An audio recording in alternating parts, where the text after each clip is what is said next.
Let's now turn it over to the advanced nurse practitioners, and we're going to have Eva Klein-Rogers lead that discussion.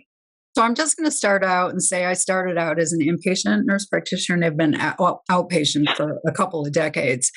So, one of the biggest issues I've come across is patients just don't acknowledge aspirin as a drug. That's important. And I find that I have to emphasize that all the time.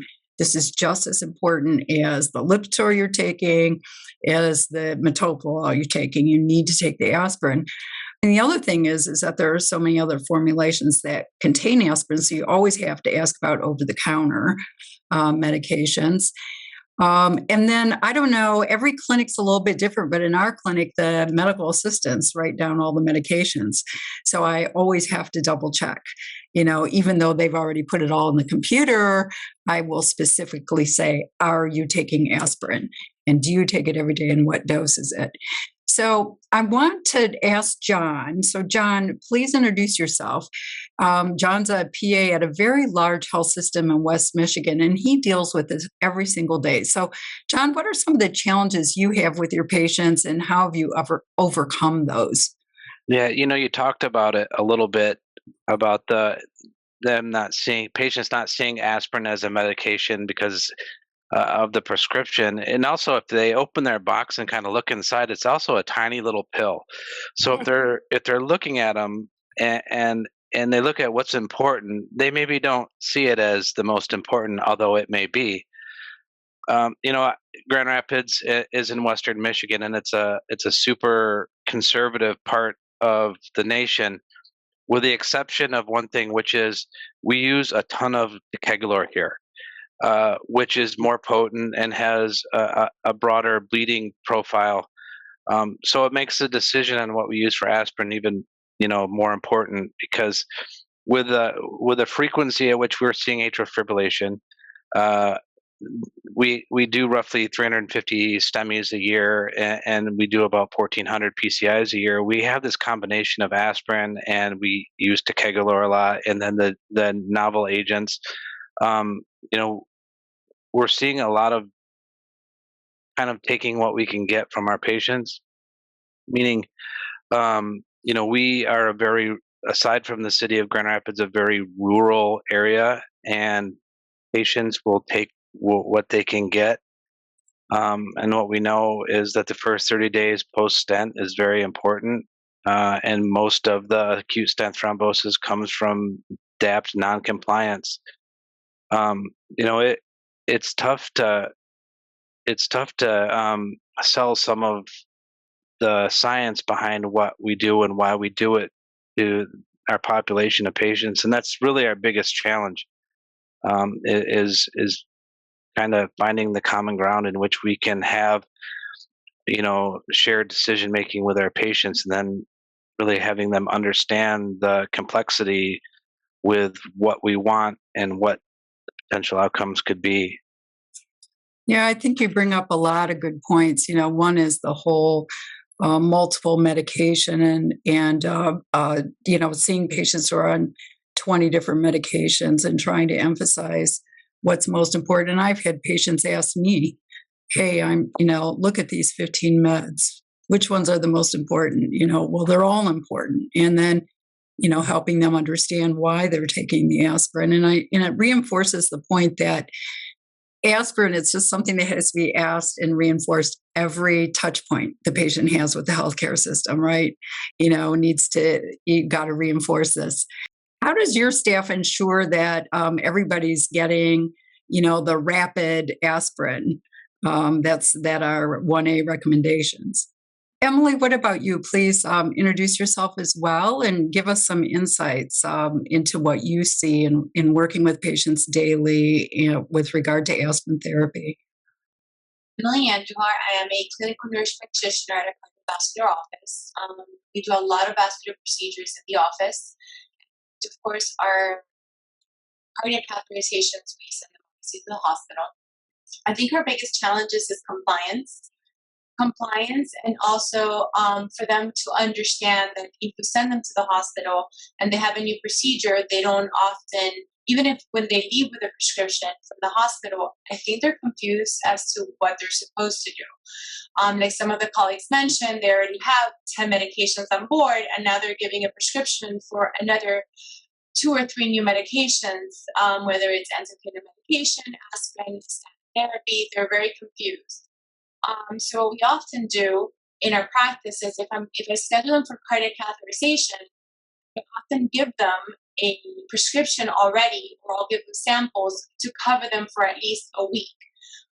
Give them samples of whether it's clopidogrel or Brilinta or any of the newer agents, and we give them aspirin, and we give them usually at least a week's worth, so they understand that they have to be compliant with medication. We usually follow them up about 3 to 4 days after cardiac catheterization, so we can give them further instructions as to they are going to proceed after that. But at least so they can have the medication, and we don't have to be concerned about medication compliance or obviously thrombosis or end-stage stenosis if they do end up having a cardiovascular intervention. Pertaining our vascular lab, what we usually do is that we give them a call 2 days later. They leave our office after receiving the bolus medication, and then we give them a prescription here in the office. But we tend to have our nurses call the patient within 48 hours just to make sure that they're compliant. And otherwise, not great for the environment. We do give them a printout every time they come. If we make any medication changes, we always provide the patient with a printout of the new medication so they can compare it to what they have at home. Yeah, very good. And I'm interested in all of you guys. So I can't think of how many times I've told my patients to take enteric-coated aspirin, and now I've completely changed my mind after today. So, I mean, what are the take-home messages for our patients? Don't take with food. Don't take the enteric-coated, right? I mean, baby aspirin. I mean, I want really everybody to chime in here before we turn it over to the pharmacists. I think there's a triphasic problem here that we've addressed today. The triphasic problem is 1, compliance, 2, absorption, and 3, predictability. And I think, patients need to be informed. And on top of that, maybe the 4th part is an education and awareness to both physicians, HCPs, as well as patients to understand these issues. This is not a unique issue, by the way, to aspirin. There are NOACs in the AFib space that are also having these discussions about absorption in obese patients. We've shown data today in the basilar studies about patients who are obese and who are diabetics who are having absorption issues with their aspirin. I mean, it's as if someone is taking the aspirin but is being non-compliant, because in a third of them, they're not even getting the aspirin to begin with. They're not absorbing it. Right. HCPs, we assume that when we write medications that patients are absorbing, that's the predictability of their medications. So I think this needs to be very highlighted to both HCPs and to patients about their options and their awareness and education of secondary use of prevention and the best options for their patients in that shared decision-making module. The limitation of regular aspirin is that it causes ulcers and erosions. And that's where this phospholipid, coated aspirin has an advantage. It clearly reduced in those first days the risk of ulcers and erosions. And now, the good thing is the phospholipid-coated aspirin is as prompt, potent, and predictable as regular aspirin. That's good. The downside of enteric-coated aspirin is it is not prompt, it is not potent, and it's not predictable. And as you saw with food, it's very unpredictable. And that's why the phospholipid-coated aspirin has an advantage over enteric-coated aspirin. So I think it has those very important differentiating features from those 2 other formulations that are out there. Well, this has been a great discussion. I think the faculty has done a great job. It's very clear that we really need to educate people about the importance of secondary prevention with aspirin. It remains a foundational therapy. We've got to get beyond just treating stents to treating patients. There is a patient attached to the stent, and they may have an event in another artery. I think we've heard about some new strategies today. I'm going to run through a few of the P's here. That phospholipid coating. Your stomach's coated with phospholipids. That protects it. It just makes sense to coat drugs with phospholipids to protect the drug from the stomach and to protect the stomach from the drug. And this kind of drug is getting across the phospholipid layering almost like a Trojan horse fashion to deliver the aspirin more safely, but also with those 3 P's, promptly, potently, and predictably. We've got to move beyond in our practice looking just at the p-value. Was it significant? That's the only thing we seem to care about. That's not right. We've got to look at other p-values. The most important p, as you just said, Dr. Ali, is the patient. Does it make the patient feel better? Do they live longer? Does it improve their outcomes? The second P is these days is price. And you can't get away from payers. Is it cost effective? Are we going to be able to afford it? The third P is the physicians. Physicians are risk adverse, and does this fit into their practice? Are they going to be willing to give a drug like some of these newer formulations or the older ones based upon the risk of benefit versus bleeding? And all of these decisions are individual decisions for each patient. We have to look at the risk of bleeding and the risk of ischemia. Well, I want to thank everyone for joining today.